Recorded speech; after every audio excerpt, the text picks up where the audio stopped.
There's a moment before dawn when the world is still asleep.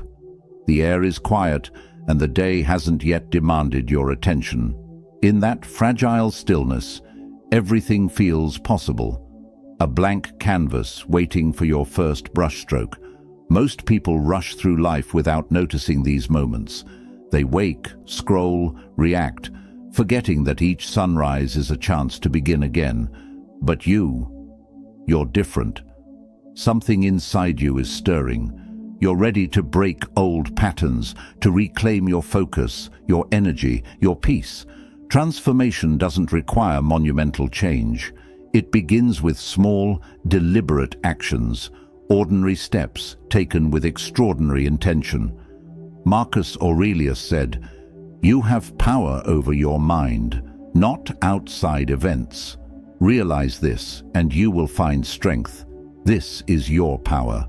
The way you start your day, the choices you make, the habits you form, they all shape your life. Over the next 7 days, we'll explore 5 simple habits that can change your energy, your clarity, and your focus. They'll help you stand firm when life shakes, calm your mind when emotions rise, and awaken a quiet strength you may have forgotten. Epictetus reminds us, "No man is free who is not master of himself." Freedom begins within, with discipline, awareness, and intention. These habits are your first steps toward mastery. So give this video your full attention. Don't scroll, don't multitask. Absorb each idea, each habit, and let it guide you toward transformation. If you're ready, take a deep breath. And let's begin with the first habit, the one that rewires your mornings, your mindset, and your momentum. Before we begin, claim your commitment. Type in the comments, "I rise, I focus, and I begin each day with purpose." Number 1, wake up at dawn and own the morning. The sun doesn't negotiate with the horizon, it rises every single day, without excuse, without hesitation. And in that simple, consistent act, there's a lesson that could change everything. The Stoics were dawn people, not because they romanticized sunrise, but because they understood something fundamental about human nature. The morning is when your willpower is strongest, when your mind is clearest, when the world is quiet enough to hear yourself think. Marcus Aurelius would begin his day before Rome stirred, preparing his mind for the chaos ahead. He knew that whoever wins the morning wins the day. But here's what most people don't tell you about waking up early. It's not really about the time, it's about the intentionality. It's about deciding that you get to dictate the terms of your day, rather than letting your day dictate them to you. When you hit snooze, you're not just delaying an alarm, you're making a statement. You're saying, "I choose comfort over commitment. I choose ease over evolution." And listen, I get it. Your bed is warm, the world is cold. 5 more minutes won't hurt, right? Except those 5 minutes become 10, 10 becomes 20, and suddenly you're rushing, skipping breakfast, forgetting something, starting your day in a state of reaction instead of intention. You've surrendered your power before you even stood up. Seneca wrote about the preciousness of time. He said we act as if we're going to live forever, wasting hours like we have an infinite supply. But we don't. Every morning you sleep through is a morning you'll never get back. Not to scare you, to wake you up. Literally, here's what this habit actually looks like. Set your alarm for dawn, or 30 minutes before you normally wake up if dawn feels too extreme right now. When it goes off, and this is crucial, count down from 5, 5, 4, 3, 2, 1, then move. Don't think, don't negotiate. Move your body out of that bed, because in that 5-second window, you're more powerful than every excuse your mind is about to generate. Once you're up, don't immediately grab your phone. Don't scroll. Don't check emails. Don't let someone else's emergency become your morning. Instead, drink water, stretch your body, Look out a window, take 3 deep breaths. Remind yourself, I am here, I am alive, I have today. The first hour of your day sets the tone for the next 23. If you start rushed, you'll stay rushed. If you start anxious, you'll carry that anxiety. But if you start with intention, with presence, with a quiet moment of gratitude for another day, everything shifts.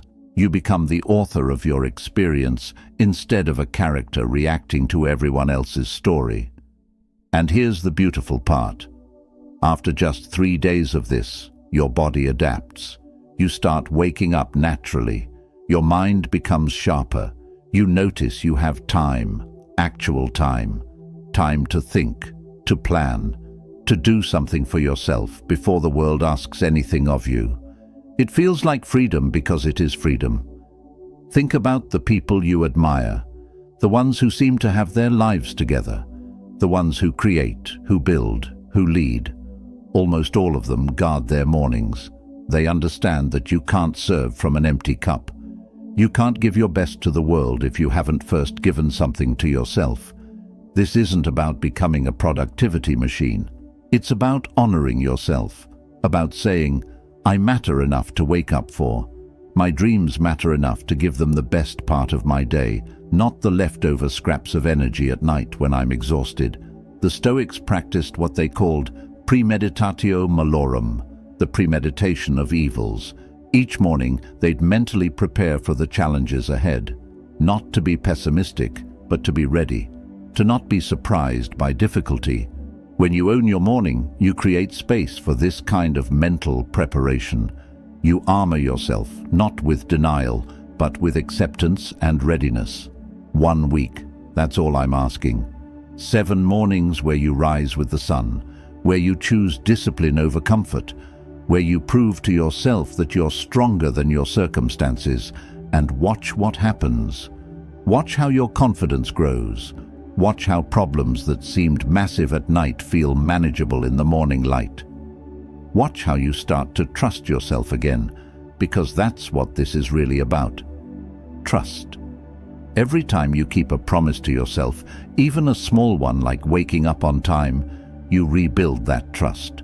You become someone you can rely on. And that changes everything. The sun doesn't wait. Neither should you. Declare it right now. I own my mornings, and I own my life. Number 2, 30 minutes of daily reflection. There's a version of you that exists beneath all the noise, beneath the notifications, the obligations, the endless mental chatter about what you should be doing, could be doing, might be doing. That version, it's wise, it's clear, it knows exactly what matters, but you haven't heard from it in a while, have you? The Stoics had a practice they considered non-negotiable. Every evening they would sit in stillness and review their day, not to judge themselves harshly, not to drown in regret, but to learn, to extract wisdom from experience. Seneca would ask himself 3 questions each night. What bad habit have I cured today? What vice have I resisted? In what way am I better?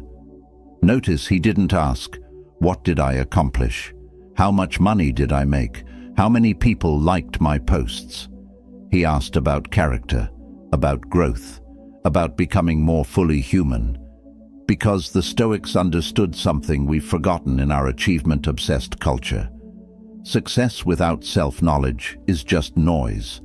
Wealth without wisdom is just weight. Here's what 30 minutes of daily reflection actually does. It creates a gap between experience and reaction. It gives you space to process instead of just consume. Most of us move through life like we're binge-watching a series, one episode after another, no pause, no processing, just on to the next thing. Then we wonder why we feel disconnected, why nothing seems to stick, why we can't remember what we did last Tuesday. Reflection is how you metabolize your life. It's how raw experience becomes wisdom. Without it, you're just collecting moments without meaning. You're living, but you're not learning. So how do you actually do this? First, find your time. Morning works for some people, evening works for others. The Stoics preferred evening because the day was complete. You could review it in full, but choose what works for your life. Consistency matters more than timing. Then, create a space. It doesn't have to be perfect, just quiet. No phone, no music with lyrics. Maybe a candle, maybe just natural light. The environment matters because it signals to your brain, this time is different, this time is sacred. Now, here's the practice. You can journal, you can simply sit and think. You can pray if that's your path. The method matters less than the questions you ask. Try these. What challenged me today? How did I respond? Was that response aligned with who I want to be? What did I learn?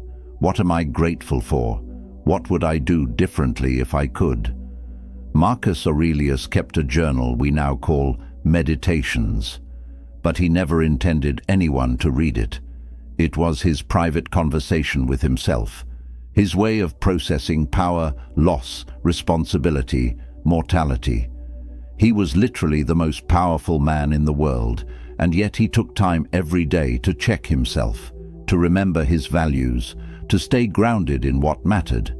If an emperor with an empire to run could find 30 minutes for reflection, you can too. Not because you have more time, but because you'll make the time for what you value. And this should be valuable to you. Your inner life should matter more than your inbox. Here's what happens in week 1. The first few days feel awkward. Your mind will resist. It'll tell you this is boring, that you have better things to do. That's normal. You're building a new muscle. But push through, because around day 4 or 5, something shifts. The reflection gets easier, deeper. You start noticing patterns. You see where you're reactive, where you're avoiding, where you're growing. You start to catch yourself during the day. Before you snap at someone, a voice whispers, "Is this who you want to be?"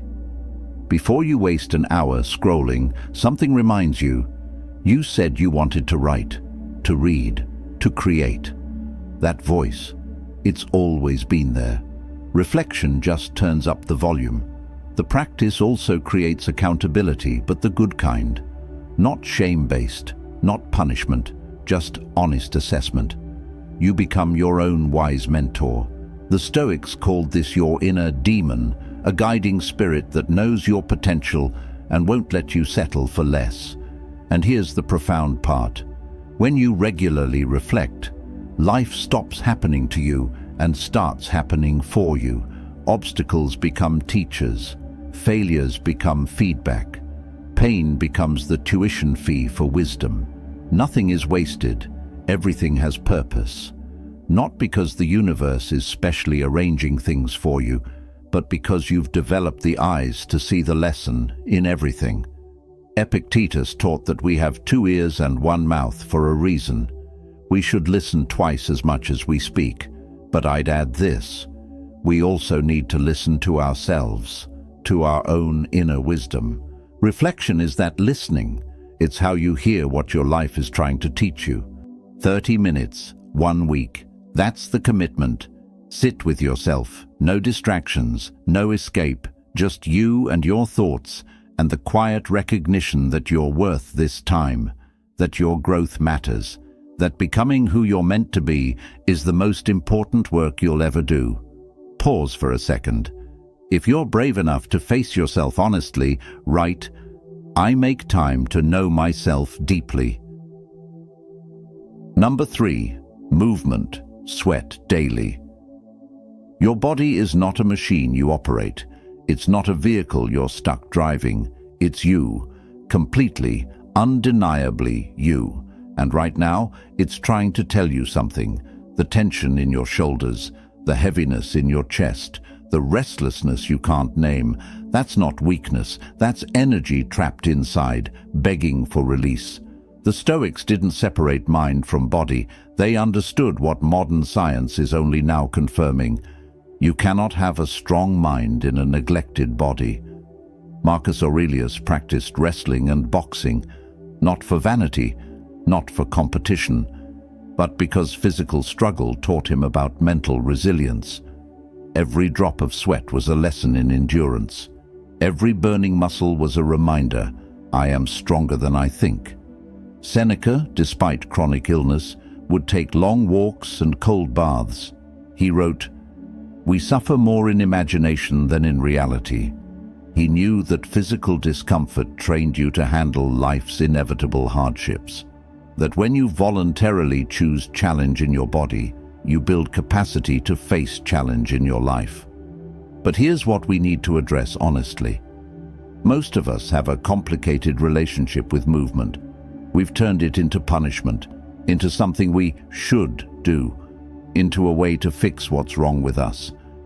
We've made it about aesthetics and Instagram and before and after photos. We've stripped all the joy and meaning from it. No wonder we avoid it. Let me reframe this completely. Movement is not about changing how you look. It's about remembering what you're capable of. It's about feeling alive in your own skin. It's about processing emotions that live in your body, not just your mind. Anxiety, anger, grief, frustration, these aren't just thoughts. They're physical, and they need physical release. When you move your body, when you actually sweat, something chemical happens. Endorphins flood your system, cortisol drops, your brain literally changes, but something spiritual happens too. You reconnect, you come home to yourself. You remember, I am not just a thinking thing. I am a living, breathing, moving creature. I am alive. Here's what this habit looks like in practice. 30 minutes, every day, of movement that makes you sweat. Not a gentle stroll, not stretching on your couch. Real movement, running, dancing, lifting weights, swimming, biking, jumping rope. Yoga that challenges you. Anything that raises your heart rate and reminds your body it was built for more than sitting. And I know what you're thinking. I don't have time. I'm not athletic. I'm too tired. I'm too out of shape to start.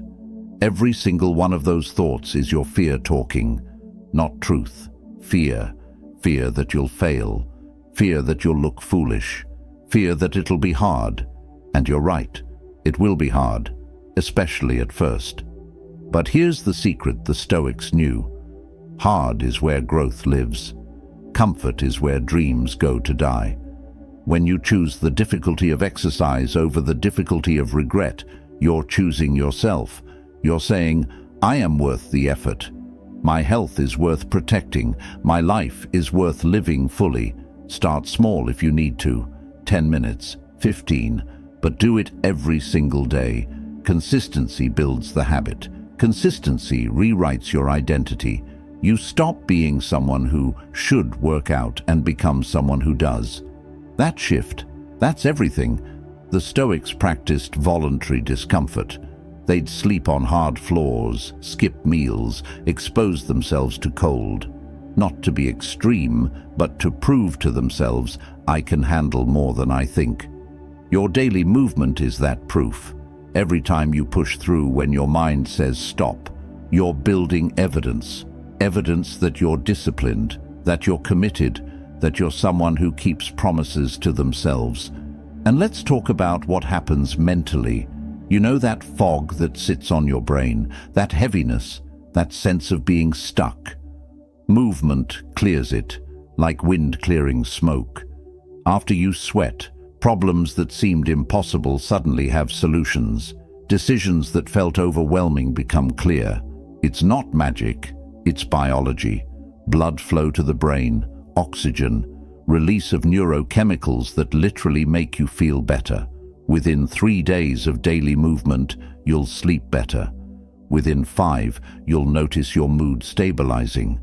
Within 7, you'll feel something you haven't felt in a long time. Pride.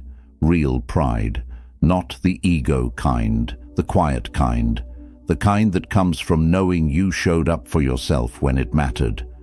There's a reason warriors, athletes, and philosophers have always understood the importance of physical discipline, because the body teaches what the mind forgets, that you're resilient, that discomfort is temporary, that you're capable of far more than you believe.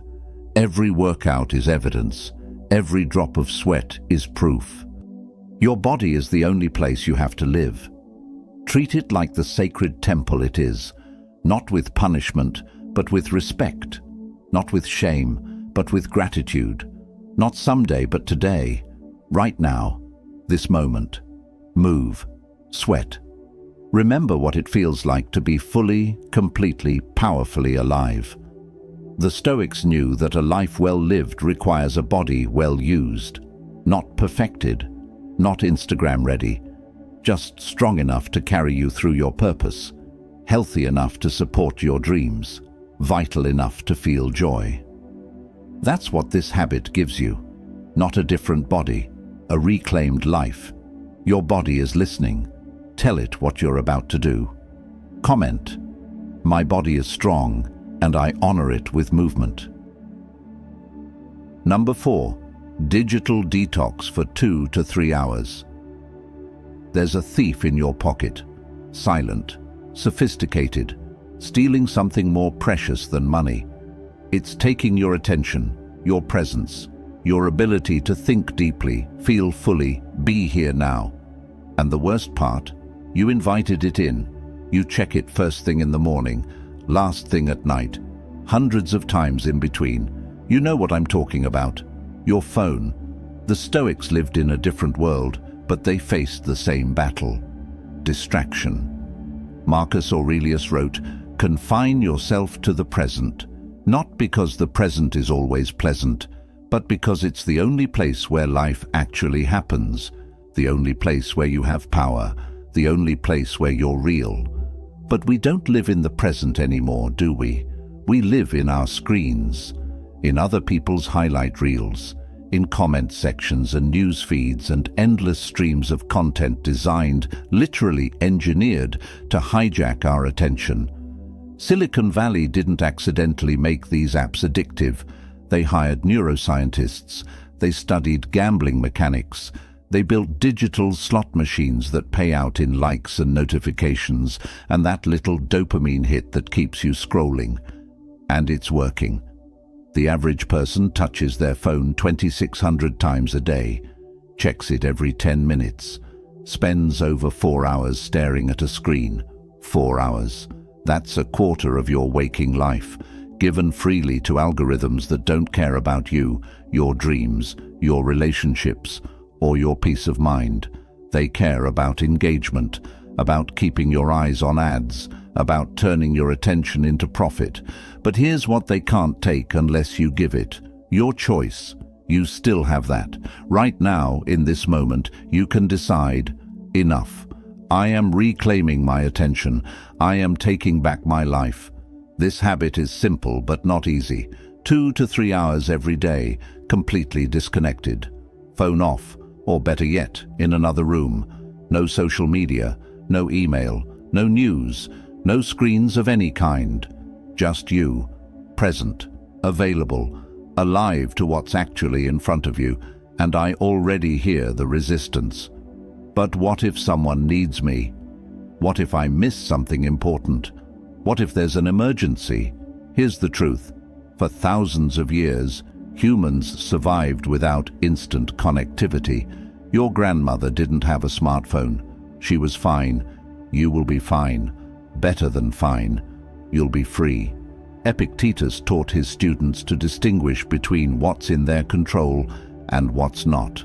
You cannot control what happens in the world. You cannot control what people post, what news breaks, what crisis unfolds. But you absolutely control where you place your attention. And right now, you're giving it away, volunteering it, surrendering it to forces that do not have your best interest at heart. Here's how to implement this. Choose your window. Maybe it's 6 to 9 in the evening. Maybe it's Saturday mornings. Maybe it's the first hour after you wake up and the last hour before bed. Choose what works, but choose deliberately. then protect it, fiercely, like your life depends on it, because in many ways, it does. During these hours, rediscover what it means to be human. Read a physical book, have a face-to-face conversation, cook a meal with your hands, sit in silence, draw, write in a journal, take a walk without headphones, look at the sky, notice the details of your actual life, not the curated versions of other people's lives. The first day will feel weird. Your hand will reach for your phone automatically.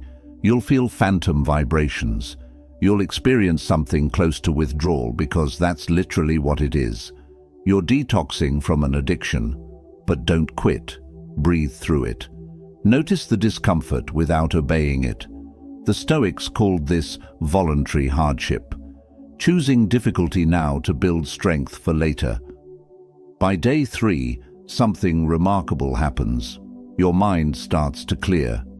You notice you're calmer, less reactive, less anxious about things that don't actually matter. You realize how much of your stress was imported, how much of your discontent came from comparison, how much of your time was spent consuming instead of creating, watching instead of living. By day 7, you'll wonder how you ever lived any other way. You'll have finished that book you started months ago, had that conversation you've been putting off, made progress on the project that matters. Most importantly, you'll have been present, actually here, engaged with your real life instead of everyone else's digital performance. The Stoics believed in memento mori, remember you will die. Not to be morbid, but to be motivated. Your time is finite. Every minute scrolling is a minute you'll never get back. Every hour lost to digital noise is an hour not spent on what matters, on who matters, on becoming who you're meant to be. Think about your deathbed, seriously. Imagine yourself at the end of your life, looking back. Will you wish you'd spent more time on social media, more hours reading news that made you angry about things you couldn't change? Or will you wish you'd been more present, more connected to real people, more engaged with real life? You already know the answer. Now act like it. 2 to 3 hours, every single day, disconnected from the digital, reconnected to the real, to yourself, to what matters. This isn't about rejecting technology. It's about remembering that you're the master, not the servant, that your attention is yours to give, not theirs to take. Number 5, evening preparation. Plan tomorrow tonight. There's a war that happens every morning. You wake up and immediately the battlefield opens. What needs to be done? Where do I start? What's urgent? What's important? Your mind scrambles, your energy scatters. And before you've even had coffee, you're already behind, already reactive, already losing. But what if the war was already won before you opened your eyes? What if you woke up knowing exactly what mattered? What if your day had direction before chaos tried to steal it? The Stoics understood this. They knew that preparation is power, that the evening holds the key to tomorrow's victory. Seneca wrote to his friend Lucilius, "The whole future lies in uncertainty. Live immediately." But living immediately doesn't mean living randomly. It means being so prepared, so clear, so intentional, that when the moment arrives, you're ready. You don't waste it deciding, you spend it doing. Think about a general before battle. Does he wake up and figure out strategy while arrows are flying? Nah. He plans at night. When it's quiet, when he can think clearly, when there's space to consider options, anticipate obstacles, position resources. By the time battle comes, he's not making it up as he goes. He's executing a plan. That's the difference between victory and chaos. Your life deserves the same respect. Every evening, before you sleep, take 15 to 20 minutes to prepare tomorrow. Not just a to-do list, a real plan, an intention, a commitment to yourself about who you're going to be and what you're going to accomplish when the sun rises. Here's how this works. Grab a notebook or open a simple document. Start by asking yourself, what are the 3 most important things I need to do tomorrow? Not 10 things, not 20. 3. Because when everything is a priority, nothing is. The Stoics called this the discipline of focus. Knowing what deserves your attention and what's just noise disguised as urgency. Write those 3 things down. Be specific. Not work on project, but write the introduction section for 2 hours. Not exercise, but run 3 miles at dawn. Not call mom, but call mom at 6 p.m. and really listen. Specificity removes ambiguity. Ambiguity is where procrastination lives. Next, identify potential obstacles. Marcus Aurelius practiced this every morning, but you can do it the night before. Ask yourself, what might try to stop me tomorrow? What distractions? What excuses? What unexpected challenges? Maybe it's oversleeping. Maybe it's a coworker who talks too much. Maybe it's your own fear of starting something difficult. Name it. Write it down. Then, and this is crucial, plan your response. If I'm tempted to skip my morning routine, I'll remember why I started. I'll count down from 5 and move. If my coworker interrupts, I'll politely say I'm in deep work mode and suggest we connect at lunch. If fear shows up, I'll acknowledge it and do the thing anyway. The Stoics called this premeditatio malorum, negative visualization. You're not being pessimistic, you're being prepared. Now, lay out your environment. If you're waking up to exercise, set out your clothes. Put your shoes by the door. Fill your water bottle. Remove friction. Make the right choice, the easy choice. If you're working on a creative project, close all unnecessary tabs on your computer before bed. Leave your workspace clean and inviting. Your future self will thank you. Here's what most people miss. Planning isn't just about tasks, it's about energy. Ask yourself, when am I sharpest tomorrow? When am I most creative? When do I usually hit a slump? Then assign your tasks accordingly. Do your hardest, most important work when you're strongest. Save emails and administrative stuff for when your energy naturally dips. Work with your rhythm, not against it. Epictetus taught that we should focus only on what's within our control.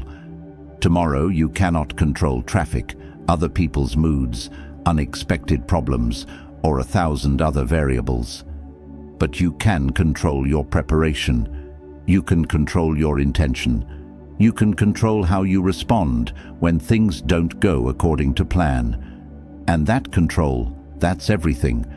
There's something deeply calming about ending your day this way, about closing the loop, about saying, today is complete, tomorrow is prepared, I can rest now. Sleep becomes easier, deeper, because your mind isn't churning through what needs to happen. You've already decided, you've already planned, the work is done.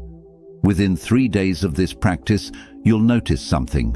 Your mornings feel different, calmer, more purposeful. You're not reacting, you're executing. You're not wondering what to do. You're doing what you already decided mattered. That shift, that's the difference between drifting through life and directing it. By day 7, you'll have momentum. Real momentum. Not the frantic kind that burns out, but the steady kind that compounds. Each evening, you prepare. Each morning, you execute. Each day builds on the last. This is how people accomplish things that seem impossible, not through bursts of motivation, but through consistent, prepared action. The Stoics believed in living with intention, in being deliberate architects of their days, not passive recipients of whatever happened. This habit is your blueprint, your way of saying, I will not let tomorrow happen to me. I will meet it prepared, focused, and clear about what matters. Think about the people who achieve their dreams, the writers who finish books, the entrepreneurs who build businesses, The athletes who reach their goals, they don't just work harder, they plan smarter. They know that 5 minutes of evening preparation saves hours of morning confusion. They respect their time enough to direct it intentionally. This isn't about becoming rigid or robotic. Life will still surprise you. Plans will still change. But when you have a foundation, when you know what you're aiming for, you can adapt without losing yourself. You can be flexible without being aimless. You can handle the unexpected because you've prepared for what's in your control. So tonight, before you sleep, take those 15 minutes. Plan your 3 priorities. Anticipate obstacles. Prepare your environment. Set yourself up for success. Do this for 7 nights and watch what happens to your days. Watch how your life starts to feel less like chaos and more like choice, less like reaction and more like creation. Seneca said, "Luck is what happens when preparation meets opportunity. Tomorrow will bring opportunity. The question is, will you be prepared?" Tonight, before you sleep, come back here and post, "I prepare tonight, I execute tomorrow, I win every day." So here we are, 5 habits, 7 days, 1 choice. You could close this video and go back to scrolling, back to the same patterns, same complaints, same feeling that something's missing. That's easy, that's familiar. Or you could do something different, something courageous. You could actually try. The Stoics didn't write philosophy for libraries. They wrote it for life, for real people facing real struggles. For moments exactly like this one, when you're tired of who you've been and ready to become who you're meant to be. They knew that wisdom without action is just entertainment, that inspiration without implementation is just noise. These 5 habits, waking at dawn, daily reflection, movement, digital detox, and evening preparation, they're not complicated. But they are transformative, not because they're magic, but because they're consistent, because they compound, because tiny changes, done daily, don't stay tiny. They grow, they multiply, they reshape your entire life from the inside out. 1 week, that's all I'm asking. 7 days of commitment to yourself. 7 days of choosing discipline over distraction. 7 days of proving that you're capable of more than you think. And if after 7 days you don't feel different, if you don't notice a shift in your energy, your clarity, your sense of purpose, then go back. No judgment. But I don't think you will, because once you taste what it feels like to be truly present in your own life, you can't go back to sleepwalking. Marcus Aurelius said, "You have power over your mind, not outside events." Realize this, and you will find strength. This is your power, these habits, this moment, this choice. So do this for me. Hit that like button. Drop a comment with the habit you're committing to first. Share this video with someone who needs to hear it. Subscribe to this channel because we're just getting started. And most importantly, start. Today. Right now, not tomorrow. Not when conditions are perfect. Now. Your life is waiting. Go meet it. This is where excuses die and action begins. Seal your promise below. I am done waiting. I am ready. I start now.